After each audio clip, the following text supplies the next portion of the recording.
सत साहिब बंदी छोड़ सतगुरु रामपाल जी महाराज की जय हो। दादा गुरु रामदेवानंद महाराज की जय हो। कबीर साहिब की जय हो।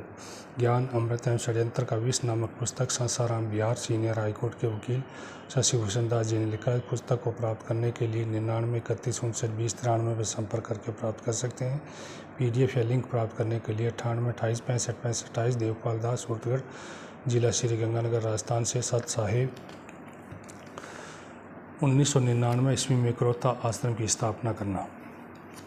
संत रामपाल जी महाराज ने कबीर परमात्मा की कृपा से सन 1999 में क्रोथा गांव में अपना पहला आश्रम निर्माण किया, स्थापना किया और इस आश्रम को 1 जून से 7 जून 1999 तक कबीर परमात्मा का सत्संग समागम करके आश्रम को प्रारंभ किया।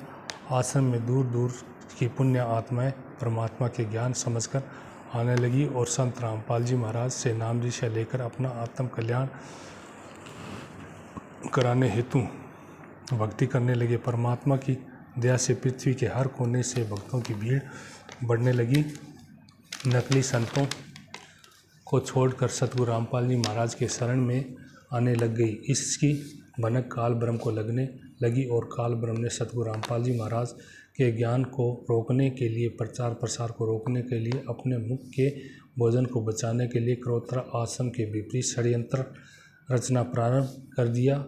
उस समय संत रामपाल जी महाराज ने स्वामी दयानंद सरस्वती के अज्ञान को न्यूज़पेपर, पत्रिका आदि के माध्यम से जगत एवं भगत समाज के बीच पोल खोलने लगे। आर्य समाजी अपना पोल खुलते एवं धंधा चौपट होते देख काल ब्रह्म के षड्यंत्रों में शामिल होने लगे और षड्यंत्र का ताना बुनने लगे। आपको बता दें कि महेंद्र जो एक आर्य समाजी का ही सपोर्टर था, महेंद्र जो सतगुरु रामपाल जी महाराज का जगत के नाते भाई है, सन 2005 ईस्वी में पुलिस विभाग से अपना नौकरी छोड़कर क्रोथा आश्रम में काफ़ी मात्रा में चढ़ावा आते देख आश्रम में प्रवेश किया। बाद में अपने दोस्तों बलजीत सिंह को आश्रम में लाया। धीरे धीरे रामपाल जी महाराज के सारे रिश्तेदार एवं घर परिवार वाले आश्रम में प्रवेश कर गए। जबकि संत रामपाल जी महाराज ने अपने जगत के परिवार, बाल बच्चा, पत्नी एवं घर बार को सन 1994-95 में त्याग दिए थे। अपने परिवार को त्यागने के संबंध में गुरुजी ने शपथ सत्संगों में बताया है कि मेरे 4 औलाद थे, 2 बेटा और 2 बेटी, मगर वे मेरा कितना खातिरदारी करते थे, उनका क्या आचरण था, वे मुझे खूब पता है। मैं उनसे ही भूला रहता तो आज कुछ प्राप्त नहीं होता। जब मैंने इन्हें त्यागा और कबीर परमात्मा में अपना चित्त लगाया, रटना लगाई, तो आज परमात्मा ने ऐसी दया करी कि मेरे हजारों पुत्र हो गए हैं। एक को पुकारूं तो 10 खड़े हो जाते हैं। ये कबीर परमात्मा की दया से हुआ है। गुरुजी का भाई महेंद्र और बलजीत लहरी धीरे धीरे काल ब्रह्म के प्रभाव से क्रोथा आश्रम का प्रबंध अपने हाथों में ले लिए और इधर काल ब्रह्म ने अपने दूतों आचार्य बलदेव आदि के माध्यम से क्रोथा आश्रम के विपरीत षड्यंत्र का ताना बुनने लगे। उस समय हरियाणा राज्य का मुख्यमंत्री भूपेंद्र सिंह हुड्डा हुआ करता था, जो आर्य समाजी था।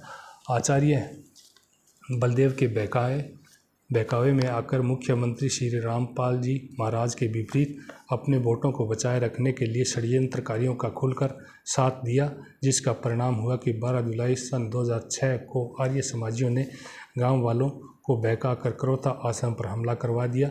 पुलिस भी आर्य समाजियों के साथ दे रही थी। इस घटना में पुलिस की गोली से एक सोनू नाम के लड़के की मृत्यु हो गई। संत रामपाल जी महाराज के विरुद्ध FIR दायर हुआ, जिसका नंबर 198 सन 2006 है, जिसमें 38 लोगों को संत रामपाल जी महाराज सहित अभियुक्त बनाया गया। अपराध धारा 148, 149, 302, 307, 323, 120 भादवी के अंतर्गत तथा 25 आर्म्ड एक्ट के तहत दर्ज की गई, जिसमें गुरुजी को 22 माह तक जेल में कैद रखा गया। इस कांड में गुरुजी को चंडीगढ़ हाईकोर्ट के सिंगल बेंच ने दिनांक 2 अप्रैल 2008 को सतगुरु रामपाल जी महाराज को पर्सनल बॉन्ड अर्थात व्यक्तिगत बंद पत्र पर जमानत दे दी तथा रोहतक कोर्ट को इन्हें पर्सनल उपस्थिति से मुक्त रखने का निर्देश दिया, जिसके आलोक में सत्र न्यायाधीश रोहतक द्वारा गुरुजी को जो अगले आदेश तक जब तक कि आपके पर्सनल उपस्थिति को भंग नहीं कर दिया जाता व्यक्तिगत उपस्थिति की छूट दी जाती रही। व्यक्तिगत उपस्थिति की छूट के अंतर्गत 205 CRPC के अंतर्गत संत रामपाल जी महाराज को दी जाती थी। हरियाणा सरकार की पुलिस ने दिनांक 12 जुलाई 2006 को क्रोथा कांड होने के बाद दिनांक 13 जुलाई 2006 को क्रोथा आश्रम अपने कब्जे में ले लिया। इस क्रोथा आश्रम में पुलिस के कब्जे में चले जाने के कारण बलजीत लहरी एवं महेंद्र आदि द्वारा बरवाला में भक्तों के पैसों से एक छोटा सा जगह खरीदकर आश्रम का निर्माण किए थे। जब 22 माह बाद 2008 ईस्वी में गुरुजी जेल से बाहर आए तो क्रोथा आश्रम का पुलिस के हाथों रहने के कारण बलजीत लहरी द्वारा निर्मित बरवाला आश्रम में आकर पुण्य कबीर परमात्मा का ज्ञान प्रचार सत्संगों के माध्यम से करने लगे। क्रोथा आश्रम को पुलिस कब्जा से वापस लेने के लिए वायदा हुआ, जो परमेश्वर की दया से सन 2009 ईस्वी में आश्रम सतगुरु देव जी को वापस मिलने का आदेश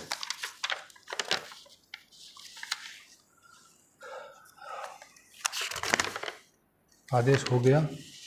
यह आदेश 2009 ईस्वी में चंडीगढ़ हाई कोर्ट ने दिया। 2009 ईस्वी में आश्रम वापस के संबंध में आए आदेश का विस्तृत जानकारी देने के पूर्व गुरुजी रामपाल जब 2008 ईस्वी में जेल से जमानत पर रिहाई पर बाहर आए तो बरवाला के छोटे आश्रम में बलजीत एवं महेंद्र की अगुवाई में निर्माण कराया गया था। मैं आकर पुनः सत्संग करने लगे के संबंध में चर्चा करूंगा। सर्वप्रथम ये जान ले कि सन 2006 ईस्वी में गुरुजी जेल से बाहर गए तो उनके तरफ से अधिवक्ता वीरेंद्र सिंह देसवाल कार्य करते थे। शेष सभी 37 लोगों का अधिवक्ता RS हुड्डा रघुवीर सिंह हुड्डा थे।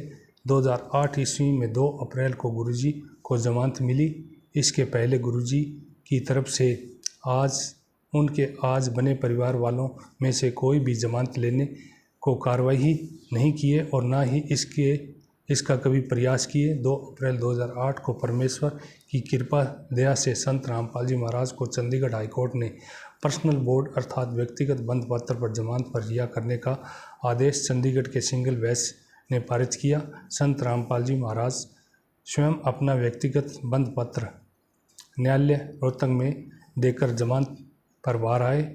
आपको विदित होगा कि संत रामपाल जी महाराज अपने जगत वाले पारिवारिक रिश्ते नाते घर बार धन दौलत खेत बधार जर जमीन को सदा के लिए सन 1993-94 में त्याग दिए। जिंद में एक छोटा सा कुटिया बनाकर परमात्मा के सत्य मार्ग का प्रचार प्रसार करते रहे, साथ ही अपने जेई के पद पर नौकरी का कार्य करते रहे। संत रामपाल जी महाराज का सत्य मार्ग में प्रचार प्रसार के लिए जहाँ कहीं भी जाते थे स्वयं अपने जेब से खर्च करके प्रचार प्रसार करते रहे। इससे गुरुजी के जगत वाले परिवार के लोग काफ़ी गुरुजी का विरोध करते थे एवं उल्टी सीधी बातें किया करते थे। गुरुजी ने अपने सत्संगों में प्रत्यक्ष कहा है कि मेरे 4 औलाद थी, 2 पुत्र 2 पुत्रियां थी, मगर वे कितना मेरा संत रामपाल जी महाराज की खातिर किया करते थे। से उनका आचरण कैसा था वे मुझे खूब पता है। यदि मैं उन्हीं में भूला जल जाता तो आज परमात्मा की दया नहीं होती। उसे त्याग कर मैंने उस समर्थ कबीर देव की रटना लगाई तो आज मेरे हजारों पुत्र पुत्रियां हो गए हैं। एक को पुकारूं तो 10 खड़े हो जाते हैं खातिरदारी में। मगर 2004-05 ईस्वी में लगातार आज 2022 तक ऐसा क्या हो गया जो गुरुजी अपने हजारों पुत्र पुत्रियों से मुंह मोड़कर अपने जगत वाले परिवार के चंद लोगों जो आर्य समाजियों के समर्थन में अंदर ही अंदर बीज रोप रहे थे और अपना संरक्षक सेवक प्रबंधक बना स्वयं को एक मूर्ति की तरह स्थापित एक जेल नामक मंदिर में बैठे इन चंद लोगों परिवार एवं रिश्तेदार वालों को उस मंदिर के मूर्ति की सेवा पूजा पाठ एवं ज्योति दान आदि को ग्रहण करने हेतु मंदिर का पांडा बना भक्तों के बीच साथ साथ उनके पसीने एवं सत्य की कमाई को नाश कराने हेतु स्वीकृति दे दी। इस पर आपने कभी विचार किया? नहीं किया, अपना विवेक विचार नहीं लगाया तो इसमें हमारे सतगुरुदेव का कोई दोष नहीं है। वे दोगली बातें नहीं कर सकते। उन्हें अंदेशा हो गया कि जगत वाले पुत्र पुत्रियां, नाते रिश्ते वाले संपर्क में आकर वे हजारों पुत्र पुत्रियां भी काल ब्रह्म के प्रभाव से प्रभावित हो चुके हैं। अनेकों बार सत्संग के माध्यम से सावधान किया, मगर क्या मजाल कि हम अनुयायी गण गुरुजी के सत्संगों में किए जा रही सावधानी को बरतें। हमें लेखक को पूर्णतः याद है कि संत रामपाल जी महाराज ने सन 2008 ईस्वी में एक सत्संग के माध्यम से हम सभी अनुयायियों को सचेत किया था कि इसी संगत में काल के दूत उत्पन्न हो गए हैं। संगत में आग लगाना चाहते हैं, इनको बर्बाद कर देना चाहते हैं। जैसे वन में बांस बढ़कर लंबे हो जाते हैं और हवाओं में आपस में घींच घींच कर चिंगारी उत्पन्न कर स्वयं अपने आप साथ साथ वनखंड को भी नाश कर देते हैं, मगर वे दूत मुझ दास रामपाल जी महाराज के बगीचे को नाश नहीं कर सकते, क्योंकि वे अपने शिष्य को समग्र ज्ञान देकर परिपक्व बना दिया है। वे किसी के बहकावे में न या कहावे में अब नहीं आने वाले।